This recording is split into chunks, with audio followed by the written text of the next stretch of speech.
আসসালামু আলাইকুম। কেমন আছেন সবাই? ভালো আছেন নি? আলহামদুলিল্লাহ, আপনাদের দোয়ায় আমি ভালো আছি। ফেসবুক খোলার সাথে সাথে, খবরের কাগজ খোলার সাথে সাথে এবং কি পেপার খোলার সাথে সাথে একটা খবরে দেখি গোপালগঞ্জ নিয়া। গোপালগঞ্জ ভাইদের কাছে আমার অনুরোধ, সবাই শান্তশিষ্ট হয়ে যান, মারামারি কাটাকাটি বন্ধ করেন। আপনাদের আম্মা চলে গেছে ইন্ডিয়া, আপনাদের আম্মাদের চলে গেছে। আপনাদের আম্মা এত কিছু করছে দেশের জন্য। কি কি করছে দেখেন, মেট্রো রেল করছে এবং কি পদ্মা ব্রিজ করছে, যমুনা ব্রিজ করছে, দেশের উন্নয়ন করছে, এত কিছু করছে। আপনাদের আম্মা এত কিছু করার পরও কিসের জন্য ভাগ্য দেওয়ার মানেটা কি আমরা জানতে পারি? আপনাদের কাছে আমাদের একটাই প্রশ্ন, যে ভালো করতে পারে, ভালো করার সাথে সাথে 300 আসনের এমপি নিয়ে সবাই ফালানোর তার মানেটা কি ভাই? এরা বাগার মানেটা কি? এরা কিসের জন্য বাগবো? যেমন দেখেন আইবি রহমান যে এত বালা কাজ করছে, এরা তো 2 দিন 1 দিন জেল কাটার সাথে সাথে বাইরে আইসা করছে, কিন্তু অন্যরা কিসের জন্য বাইকে গেল গা? আপনি যদি মন সুরের মন পুলিশ পুলিশ থাকে, নিশ্চয়ই আপনি ডরাইবেন পুলিশ দেখিয়া। কাজে আপনারা একটু মনের মধ্যে অনুভব করেন যে শেখ হাসিনা কিসের জন্য বাইকে গেছে।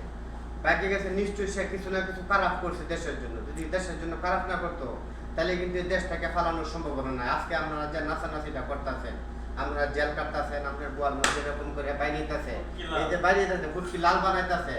শেখ হাসিনা কি আমরা করে ক্ষমতা আছে যে আমরা করে জেল থেকে সুদানির মতন 10টা টাকা দেওয়ার মতন, আমরা করে চাকরি দেওয়ার মতন? কার জন্য লড়তাছে?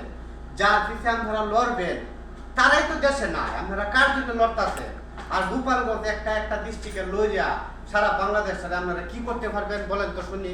আপনারা কিসের জন্য এত নাচতাছেন আর এইভাবে মাইকটা খাইতেছেন? ছাত্র জীবন থেকে আপনারা যদি নামের মধ্যে একটা কেস মামলা মহতাম হয়, জীবনে আপনারা চাকরি পাইতেন না। আপনারা মাথার মধ্যে লক্ষ্য রাখেন, আপনারা আম্মাদান তো দেশ নাই।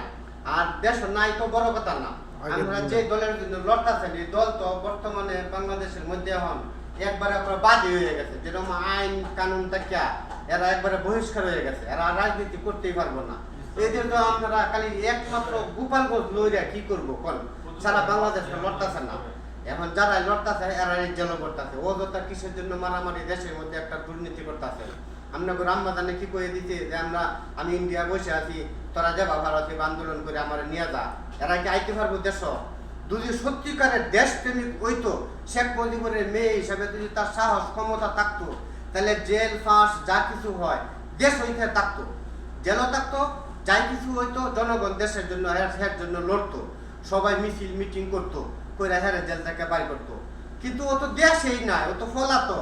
আমরা একটা ফলাতক লোকের নিয়ে রাজনীতি করার মানেটা কি? আর এই মারামারি কাটাকাটি এগুলো করার মানেটা কি? আপনাদের কাছে অনুরোধ, শুধু গোপালগঞ্জ আপনারা লইয়া সারা বাংলাদেশের সাথে লইয়া আপনারা কিছুই করতে পারবেন না। একমাত্র মার খাওয়া ছাড়া আপনাদের কোনো গতি নাই। কাজে আপনাদের কাছে অনুরোধ, যেমন লেখাপড়া করতেছেন, যে যে কাজকর্ম করতেছেন, সবাই কাজকর্মের দিকে লক্ষ্য রাখেন, টাকা পয়সা ইনকামের দিকে লক্ষ্য রাখেন। আর আম্মাদানরে আপনারা বুইলা যান না। আম্মাদানরে বুইলা গিয়ে আপনারা যার দিন কর্মস্থলে যান, সবাই ইনকাম করেন, ফ্যামিলি নিয়ে বউ বাচ্চা নিয়ে ভালোভাবে চলাফেরা করেন। এইটুকুই আপনাদের কাছে অনুরোধ, আর বেশি কিছু বলবো না। সবাই আমার জন্য দোয়া করবেন, আপনাদের জন্য আমরা দোয়া করি। আলহামদুলিল্লাহ। আসসালামু আলাইকুম ওয়া রাহমাতুল্লাহি ওয়া বারাকাতুহু।